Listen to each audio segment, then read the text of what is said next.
Right, here we are back at the Engineering Design Show 2025 for day 2. And on the podcast studio today, I have the pleasure of talking to John Dyson and Terry Ann Winslow from Winslow Adaptics. Morning, John. So, for any of our audience that hasn't encountered your brand before, can you give a summary of what you guys do and the benefits you bring to the engineering space? So we solve mechanical and electronic obsolescence in a nutshell. Okay. So basically we take new technology and we transpose that into the old technology. Okay. And we do that with an interposer or an adapter. We also re-engineer electronic and mechanical modules as well. And what that does is enables companies to use the technology that they've already spent money designing. It's already in service. It means that they don't have to do technology refreshes as often. And it also, supports sustainability. Saving money, saving effort, saving resource. Yeah. I think it's the simplest solution. That's the key, Yeah. we need to get across. It's just so simple what we're actually offering, and people can just sit and concentrate on the future in their own businesses and let us deal with the obsolescence. Yeah, absolutely. And we become an extension of their design department. So we come in and we support the design engineers to find a solution to that obsolescence issue, supply chain shortage within a legacy design. Brilliant. You've got a nice stand here at the event. What are you hoping to achieve at the event this year over the 2 days? What are you hoping going to be your takeaways? Is it world domination, John? I think it is world domination. I think, I think a few. We would like people to have a few smiles as well. Our brand is very much about smiling while we're actually solving these obsolescence issues. I think there's enough frowning in the world, isn't there? There's a lot of sad things happening in this world. Yeah. We want people to be smiling. Yeah, we do. We genuinely do. Yeah. Yes, that's a nice idea. Yeah, if you arrive at the office on a Monday morning to discover that a part that's critical to your board isn't available, probably the first thing you're not going to smile. You're going to frown. But if you know there's a solution, that it might put a smile on your face. So I get that. That's what we try and do. Yeah, absolutely. Yeah. And what we do is a quick turnaround solution too. So that's the other important thing. So I think that sometimes, you get bogged down with the problem, spend a long time trying to find a solution. Yeah. And actually it's there. It's been staring at you in the face for a long time. And, it could be a fix within 4 to 6 weeks. Right. If it's simple. Yeah. So there's a danger of getting caught in a loop of problem-solving loop, isn't there? Absolutely. Without some external input. Yeah, I get one.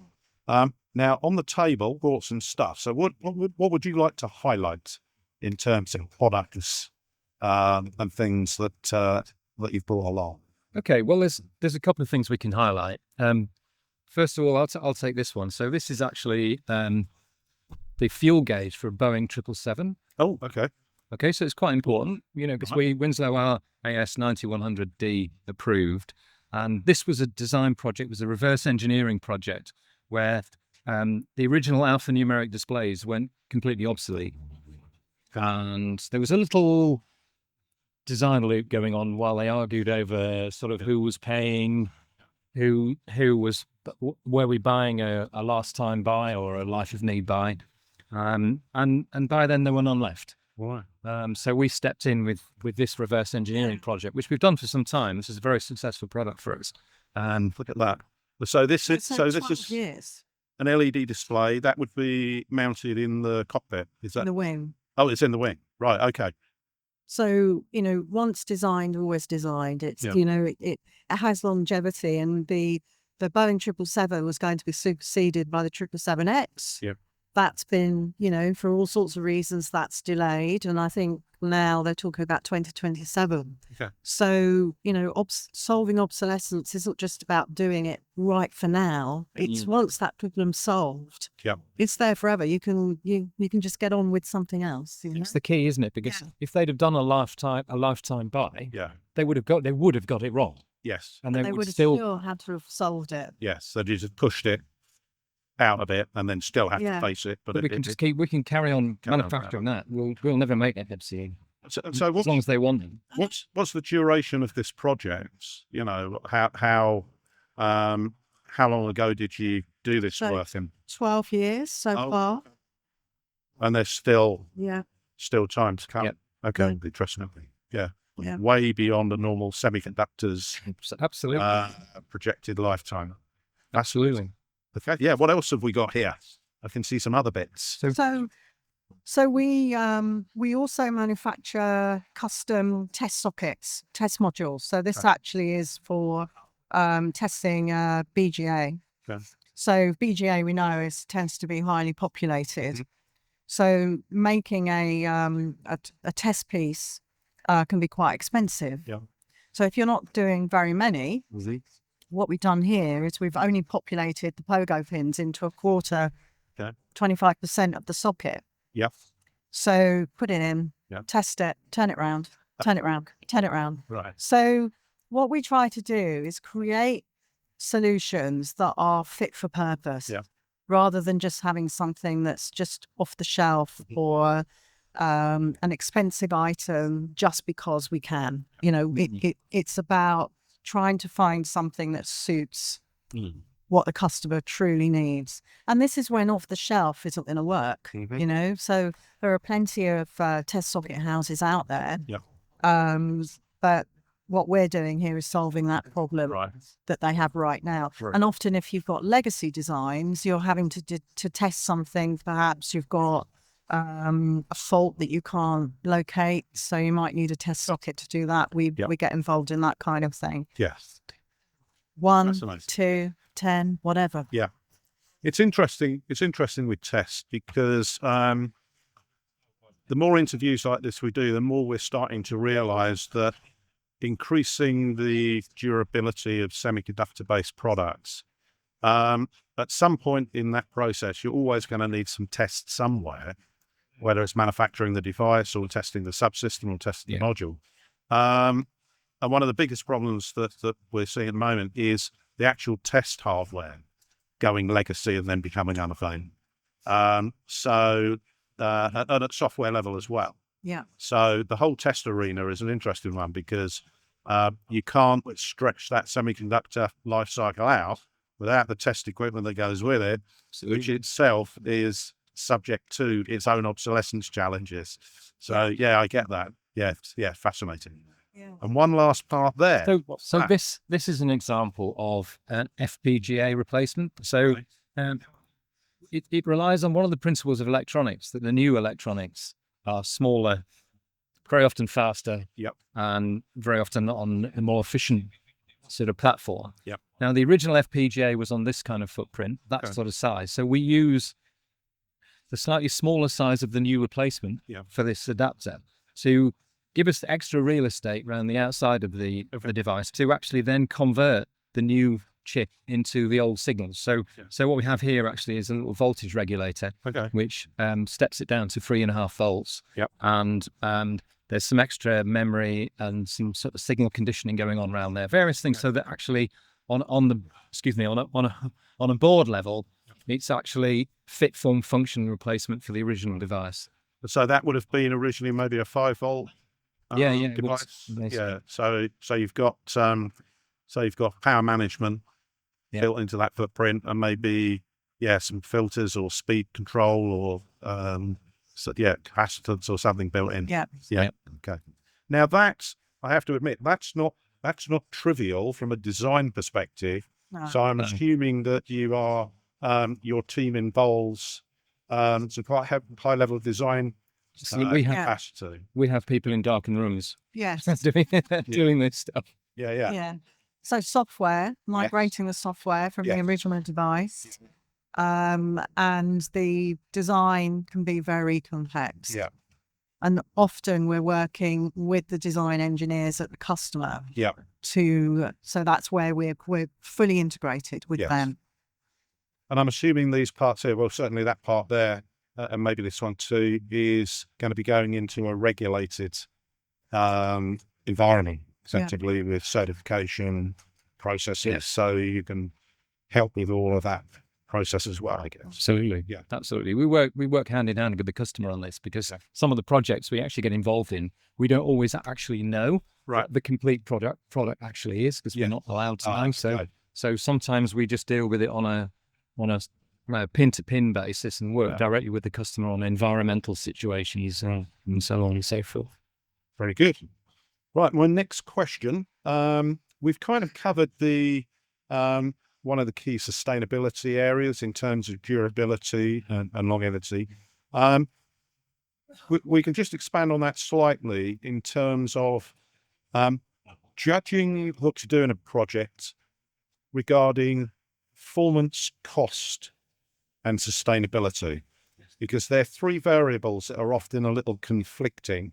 There's going to be a cost associated with something. So how do you balance that out? What's the right product and the right time to invest in this, where the cost is offset, the cost of doing this, for example, is offset against the cost of not doing it? I think one of the things to point out is that obviously the front end cost of doing something like this, something that's the ASIC replacement, for example, you've got engineering charges, you've got a design fee, you've got the tooling fees, whatever else, and so that's an upfront cost, and that could be quite a lot. Okay, depending on the complexity, the time you need to do it.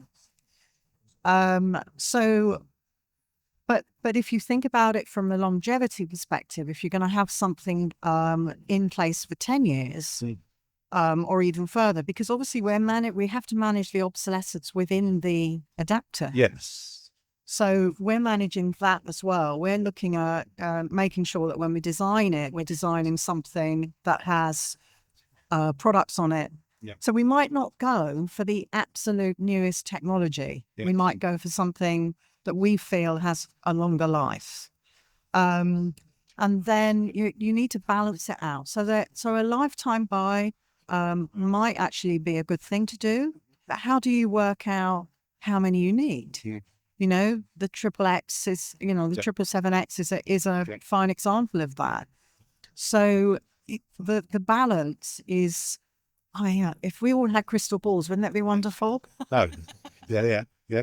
But I think that from a cost perspective, in the long run, if you're going to take an expensive chip, if you balance out the engineering charges over the life of the product, actually going down our route is a better solution. So you're amortizing those upfront costs across that period. Yeah. Because my understanding is that someone said to me that if I placed an order today for an airliner, no, I guarantee that they did, it could easily be a decade before it's delivered, and an awful lot of change is going to take place in that. Yes.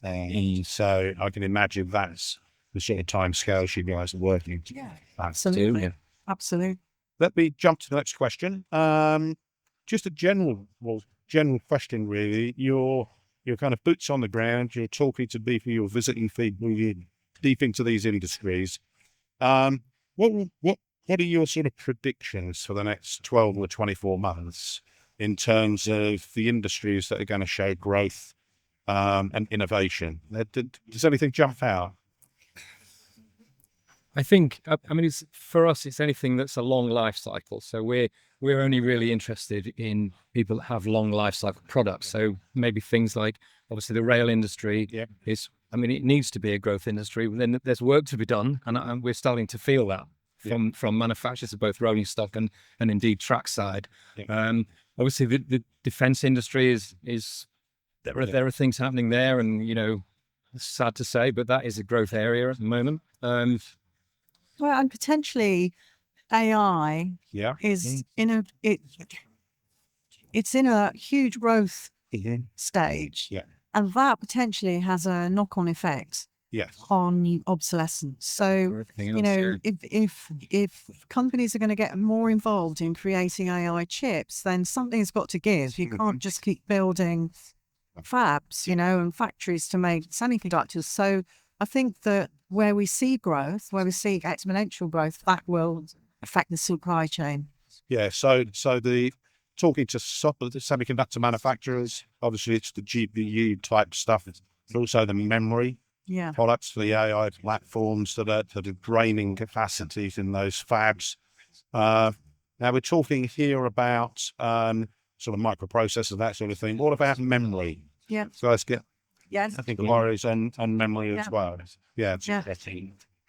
What about I'm just thinking about the medical sector. I'm thinking about multi-million pound CAT scanner type tools and that sort of thing. Is medical? Yeah, it's a really interesting market. Yeah. Very interesting market, because it's who pays for the maintenance. So, and trying to get to the bottom of that is actually quite a challenge. So, if you've got an expensive bit of kit in a hospital and it's not working, and we know as people who potentially need that kit, and you see it's not working or your appointments get cancelled, you kind of question who has the responsibility to get that working. Yes. We've done a little bit of research into that, and it's actually quite a challenge. And I think in the defence industry, it's similar in the sense that maybe it's the MOD on some kit, maybe it's the Prime on the other kit. But certainly it's a good market for us. Interesting. For our audience, how do they get in touch with you? How do they interact with you? How do they access your services? Have you got engineers on the ground, people they can see? Website? Yeah. So we have a website, so you can get us on winslowadaptics.com. Yeah. We have a very proactive LinkedIn. So Winslow Adaptics on LinkedIn. We have the engineers in-house poised and ready to come out and see you if you need us. Yeah. Or when you need us, I should say. So we're there. Yeah, I think also we ought to mention that we actually run a vlog. Yeah, we do. You and I. So you're being very coy there, and I am. you are the star of the show. Oh no, I'm not sure. It's a double act, John. So people need to come and see us there. Yeah. They'll see us on the road. We're at lots of shows. We're obviously at EDS right now. We're actually running a bit of a giveaway at the show. I know this maybe is retrospective, but we're actually giving away a piece of What's history. in your backpack, John? This is actually a regular feature of ours. We're actually giving away a Sega Mega Drive. Well, the modern equivalent of a Sega Mega Drive. Well, on the stand for the highest score that somebody can achieve during the show. Okay. We've actually borrowed that from the stand. So we need to take that back. We're also, the next place that people can find us is actually the ION conference in October in Paris. Okay. And I've put a few other things in my back. Yeah. Sack. What Here, have you Terry. First of all, He's getting himself ready. Getting yourself ready. it's France. So with Croissant.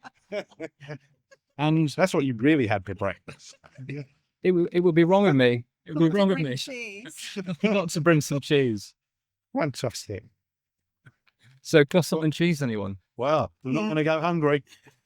To build on this, I've now got some more light-hearted questions. Okay, for both of you, 2 questions.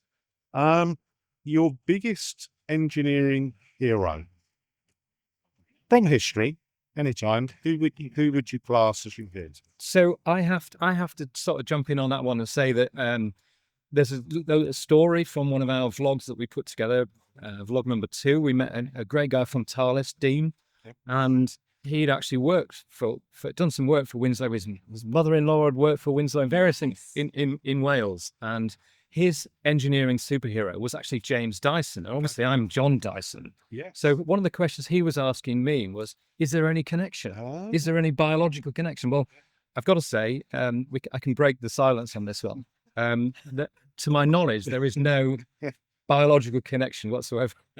And I do own a Dyson at Yeah. home. I've been to the supermarket with my credit card to buy them, and it's an embarrassing situation. But if you want to hear about everything that he's done, check out that vlog, because Yeah. he's better at telling the story than I am. Yeah. He's great. What about you? Wow. I'm not sure. Yeah, my hero's not that far back. So I think I'm going to say my dad. Okay, wow. So Dave Winslow, Okay. who started the business in 1977. Okay. And he was a force to be reckoned with. And he wasn't an engineer, Okay. but he landed a job with Motorola, pretending to be an engineer. So actually, I think, yeah. And we wouldn't be here today if it wasn't for him starting the business and getting it going. And he was a great marketeer.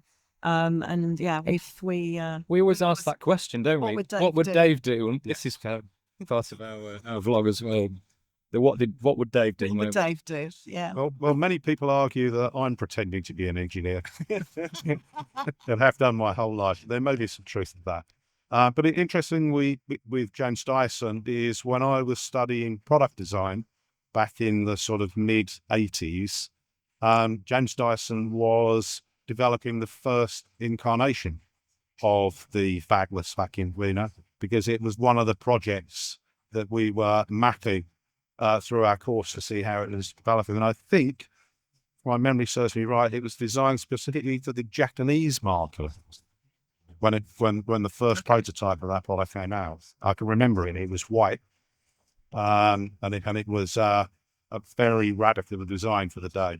Yeah. I know that Dean was telling us that the very first prototype was actually a cardboard model of the Cyclones. Yeah. And it's actually in the reception desk at Dyson HQ. Right. Yeah. Fascinating. Right. And so our final question is: if there was one thing you wish you had invented, what would it be? So what's your favourite invention?